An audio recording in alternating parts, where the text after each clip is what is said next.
Hello ma'am, आपको पता है आज हमारे पास इतनी सारी इंक्वायरीज आई है, इतनी सारे क्लाइंट्स के फोन आए हैं कि बहुत सारे हम आज सुबह से थक गए हैं और अभी भी देखो विजिट में जा रहे हैं। तो ऐसा क्यों हो रहा है? शिखा, तुझे पता है कि ये क्लाइमेट चेंज हो रहा है, तो कभी गर्मी है कभी बारिश, उसकी वजह से ना इन्फेक्शियस डिजीज बढ़ रहे हैं, जैसे सर्दी खांसी बुखार। यस, वो सारे बढ़ रहे हैं। इसकी वजह से सारे क्लाइंट्स के फोन आएंगे, उनके घर में कोई बीमार होगा तो उनके देख केयर के लिए हमको कैरेकर भेजना पड़ेगा। इसलिए इतने सारे कॉल्स आ रहे हैं। तो आपको थोड़ा अपना ध्यान रखना है कि थोड़ा योगा कर ले, थोड़ी एक्सरसाइज, थोड़ा हेल्दी फूड खा लो। सीखा?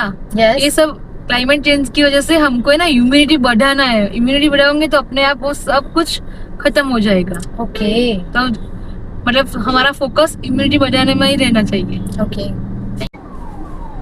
જી હા મિત્રો, મારું નામ સૌહાર્દ બક્ષી છે, વીરા કેરથી. અને જેમ તમે સાંભળ્યું, ગ્લોબલ વોર્મિંગ અને અનસર્ટન વેધર ના ઇફેક્ટથી, right, we are going to face a bit of a challenge in health, right? અને હેલ્થની કન્સર્ન રહી શકે છે, પણ તમે આના માટે બચવા માટે you need to improve your immunity, right? તો એ ઇમ્યુનિટીને બૂસ્ટ કરવા માટે આઈ ડોન્ટ નો, તમે થોડું આજુબાજુ રિસર્ચ કરજો અને હા, જે મેડમે કીધું તે પ્રમાણે પણ કરી શકો છો, right? But then exercise, be healthy, અને હા, મેન્ટલ સ્ટ્રેસ તો જરાય ના લેતા, હે ના? ચલો, બાકી for everything else Veera care is always there. Thank you, by.